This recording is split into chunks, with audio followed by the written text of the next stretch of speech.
Olá, o meu nome é Ana Costa e sejam bem-vindos ao meu podcast. No one knows better than McCain.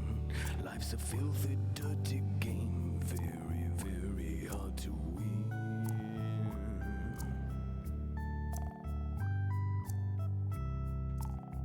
Este podcast foi feito no âmbito da cadeira de Estudos em Música Popular, do professor Pedro Roxo. Eu escolhi fazer o podcast em relação a John Zorn e selecionei um documentário para tal. Escolhi-o A Bookshelf on Top of the Sky, 12 Stories About John Zorn.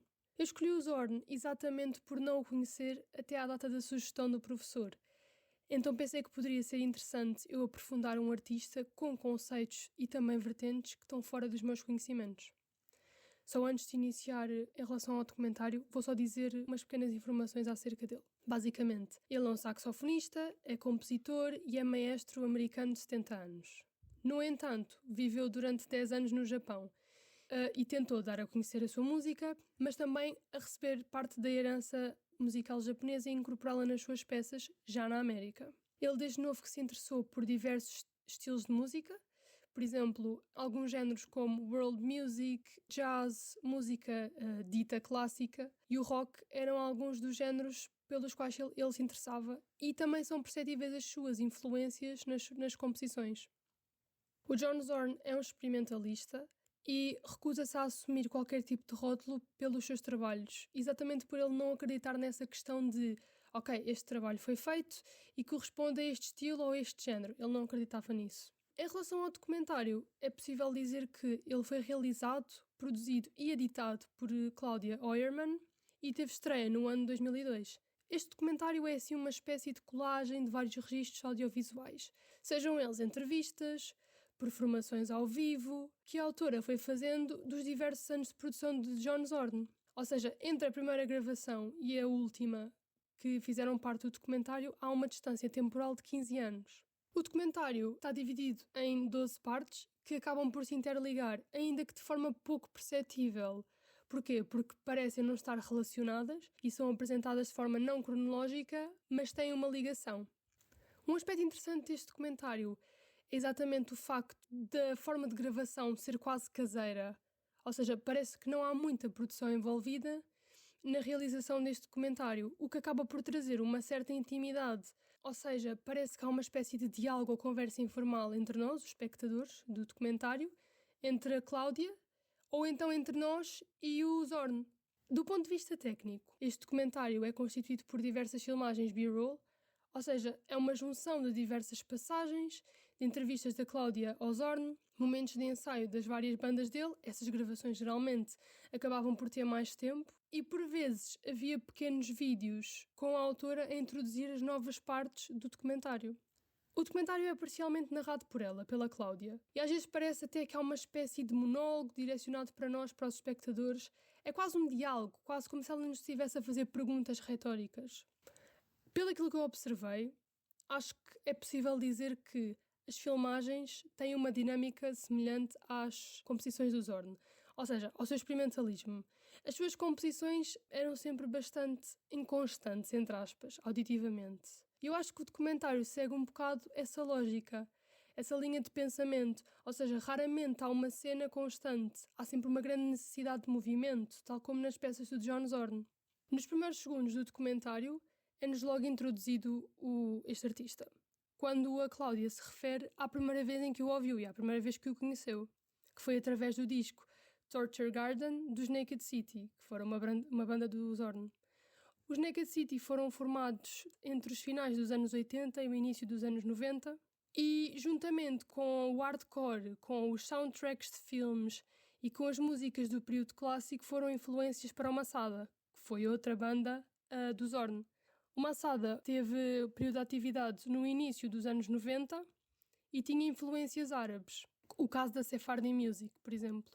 Durante este período, ou seja, estas influências vêm exatamente pela conexão que o Zorn estabeleceu com a sua herança judaica.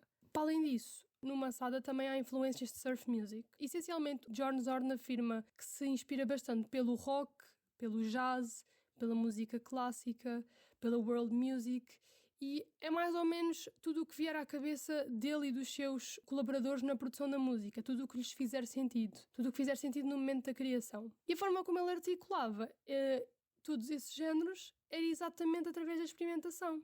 Ele afirma numa entrevista que a sua única prioridade era fazer música, mas ele não a queria fazer de forma banal, ou seja, para ele fazia sentido fazer música, mas não era fazer música que fosse diferente para estar na moda. Era fazer música que fosse diferente, mas que realmente lhe dissesse algo. Ok, e basicamente as suas composições eram muito à base do experimentar. Havia muitas vezes em que ele dizia: e se experimentássemos isto, ou e se mudássemos isto ligeiramente? Tudo bem que estas frases não mostram por si só o experimentalismo. Para isso, no documentário há a demonstração de muitos momentos performativos em que ele introduz certos elementos não convencionais e com esses elementos cria sons diferentes. Vou agora listar alguns exemplos. Por exemplo, colocar um lápis na escala do violino e tocar assim. Friccionar com o arco na zona da pestana do violino. Ou então, como aconteceu no documentário, havia literalmente um músico que estava com uma taça na cara, com uma taça cheia de água, a fazer barulhos com a água, a engolir água, a fazer barulhos com a água.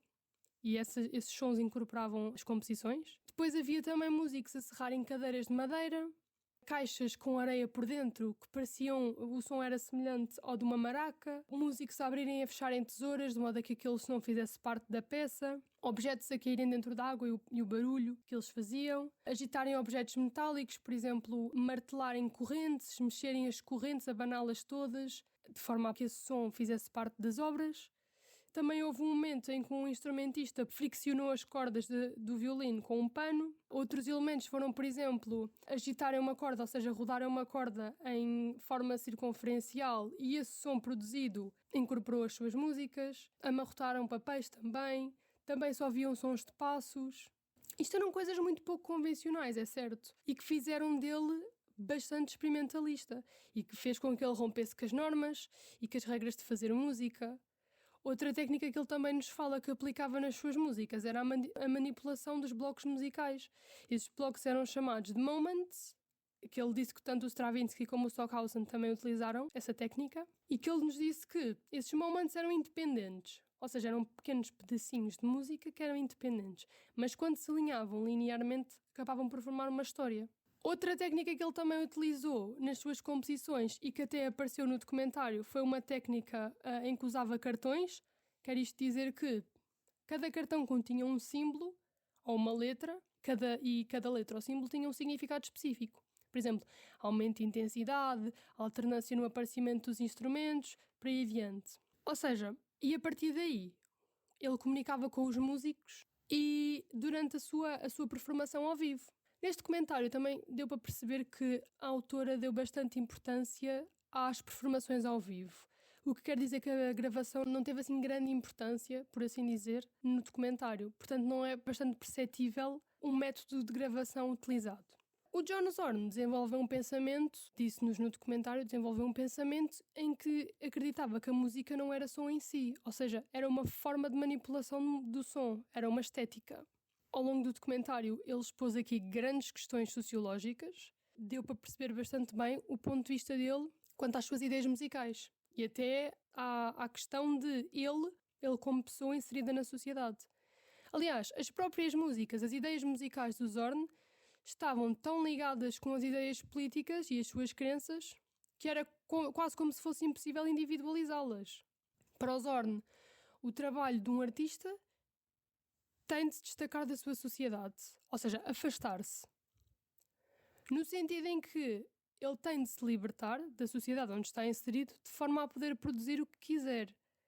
Porque se ele estiver dentro desse âmbito, ele vê-se comprometido por aquilo que ele chamava de evil forces, que estavam bastante relacionados com o sistema e com os governantes. Demonstrava grande desejo de se emancipar e de desligar do mundo, que era diariamente intoxicado por revistas, por jornais, por programas televisivos, e que, segundo ele, todos eles tinham o objetivo de reduzir a capacidade de cada cidadão de pensar, de se expressar e até de sentir. Como maneira de terminar, eu queria só dizer que este documentário foi uma grande surpresa. Ou seja, era um artista que eu não conhecia, nunca tinha ouvido nada dele, com ideias que até me eram tanto desconhecidas quanto pouco apreciadas, por assim dizer. O documentário tinha 1h20 e poucos minutos, mas de facto tanta produção envolvida que foi bastante simples, como até o próprio cariz quase filosófico da forma de pensar do John Zorn foi tão interessante e tão importante que me conseguiu chamar a atenção e puxar logo nos primeiros minutos.